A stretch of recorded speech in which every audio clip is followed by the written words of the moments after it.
Hello guys, and welcome back to my YouTube channel. If you're new here, my name is Cameron and I make videos about living in Japan. So today I'm going to talk about why I decided to move to Japan. But first, if you want to see more of my videos in Japan, please subscribe and you'll be able to see my whole journey coming here.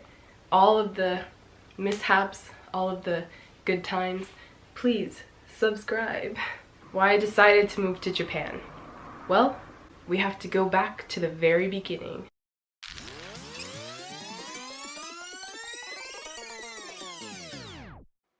Oh gosh, I guess we went back a little bit too far. Well, needed help doing the arches, and I was good at doing the arches.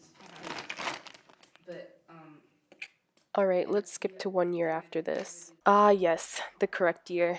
This is 12-year-old Cameron, and this was also my first ever Japanese class. As you can see, I'm eating soba and drinking ramen. As a kid, I have always had an interest in Japanese culture, and I often had Sanrio characters in my room. I watched a lot of anime, played quite a lot of Nintendo games, and even started learning Japanese before I knew the difference between Japanese, Korean, and Chinese. I was really young, okay, like 6. I always wanted to learn another language, so when I was around 8, I started learning Italian. That obviously didn't work out because I'm not in Italy right now. Then in 5th grade, they wanted us to choose our foreign language classes that we would take in middle school. The options were between Spanish, French, and Japanese. Of course I chose Japanese. As soon as I picked the Japanese class, I was determined to have the highest grades in the class. In the summer of my 5th grade year, I started learning hiragana. The school year rolls around and we started learning various phrases and words in hiragana as well. It was then when we took our first hiragana quiz.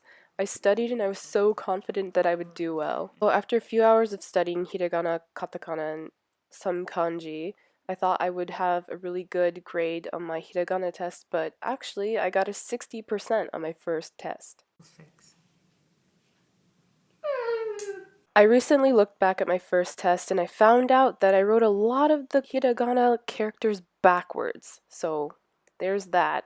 And at that point, I was so determined to never fail a Japanese test ever again. That night, I studied hiragana flashcards for 3 hours a day, 21 hours a week. The next hiragana test came around and I received a 100%. As a 12-year-old kid that only knew one language at that time, I was so proud of myself. And at that moment, I became even more invested in the Japanese language. Oftentimes, I would watch my favorite Japanese game shows before and after school with my headphones in.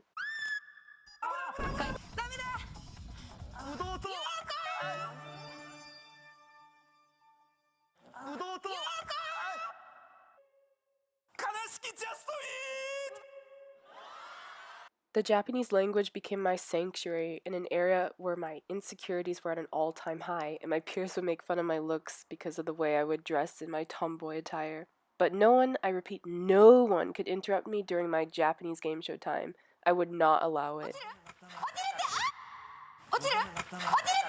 Something as simple as watching the game show Dero and Tore made me smile so much. I honestly recommend watching Dero or Takeshi's Castle if you're bored. It's honestly so much fun to watch.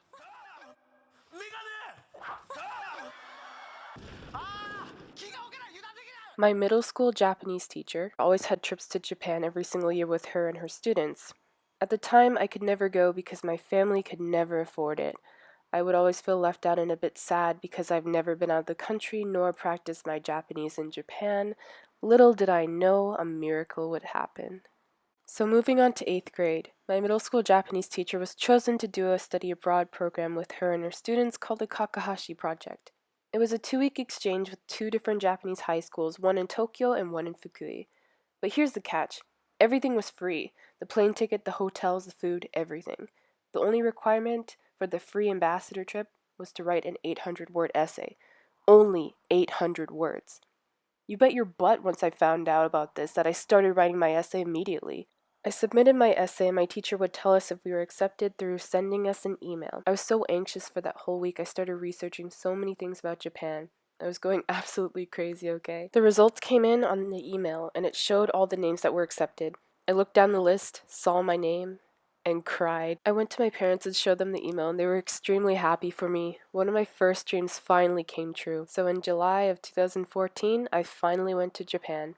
I wrote a lot of journal entries every single day when I was in Japan because I really wanted to remember my stay because I never knew if I was ever going to come back. The more days that passed when I was in Japan, the longer I wanted to stay.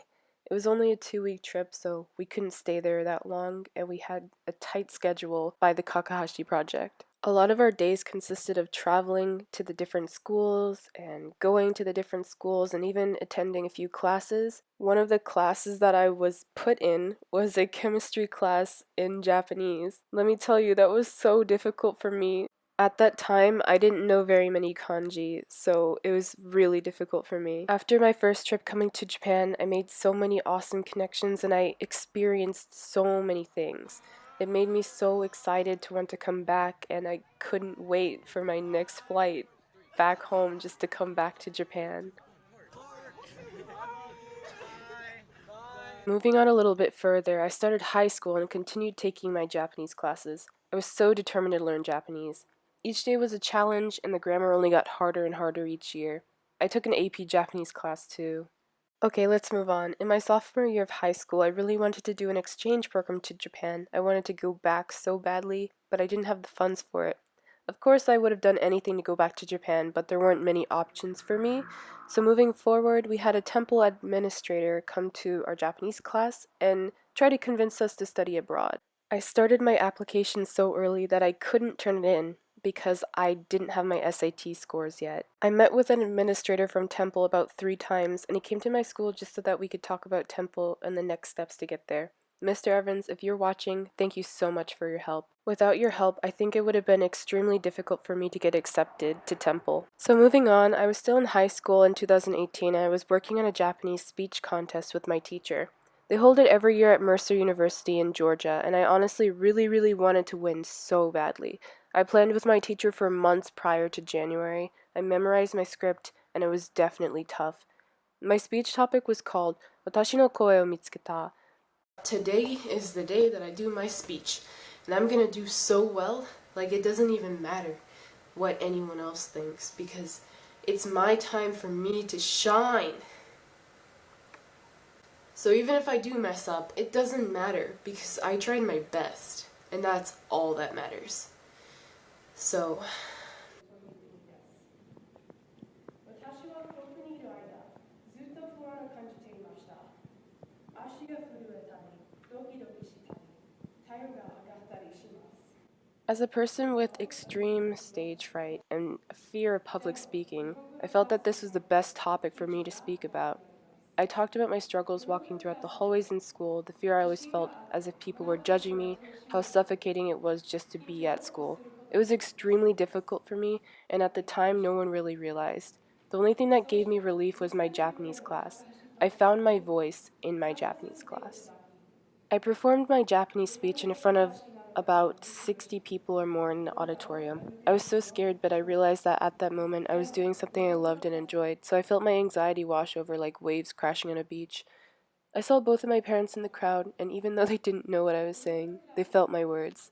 I ended my speech with quivering words, because I started to feel incredibly emotional.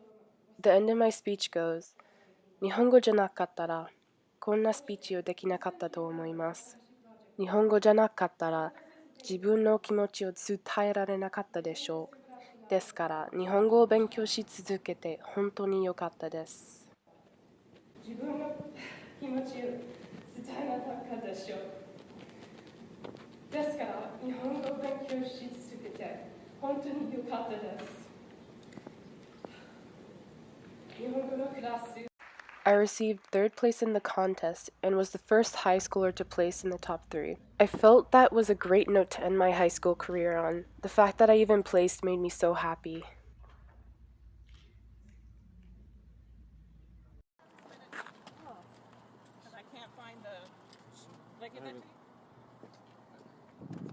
Hey.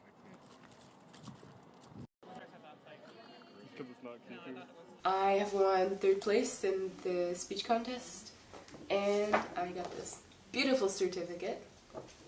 Also, I have a $50 Barnes & Noble's gift card that I won from the contest, and that's a-okay with me. Really so happy that I was able to do this contest. I hope that this will push me in the right direction on where I want to go in life. Alright, bye! So moving on, I graduated high school in 2018, got accepted to Temple in January 2018, performed my speech in March of 2018, and won 3rd place. The next thing I knew, I was preparing myself to leave for Japan. A few people have said things to me that made me feel incredibly emotional. They say, why even bother going to Japan? It's not like you're going to learn anything anyway. You didn't actually plan on living in Japan. It was all last-minute decisions for you. Why learn Japanese when you could learn something that's actually useful like Spanish? You shouldn't major in Japanese because where will that get you? You can't even speak Japanese. You're just a weeb trying to live in Japan because you love anime. It's true, I love anime, but coming to Japan wasn't on a whim for me. I've been planning this for a few years now, and when I say a few years, I mean at least 10 years. It's been my dream, and I will never, ever let anyone crush my spirit and my dreams. Some people don't understand why I came here. Now you know. To have such a passion for such a long time doesn't go away just because someone tells you it's not worth it.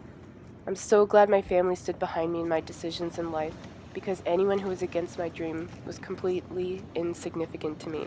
Coming to Japan has simply changed my life and my perspective of the world. I've gotten to experience Japanese culture, independence in Japan, living and working in Japan, and everything that I've been looking forward to for a very long time. I'm so glad that I was able to make my dreams a reality.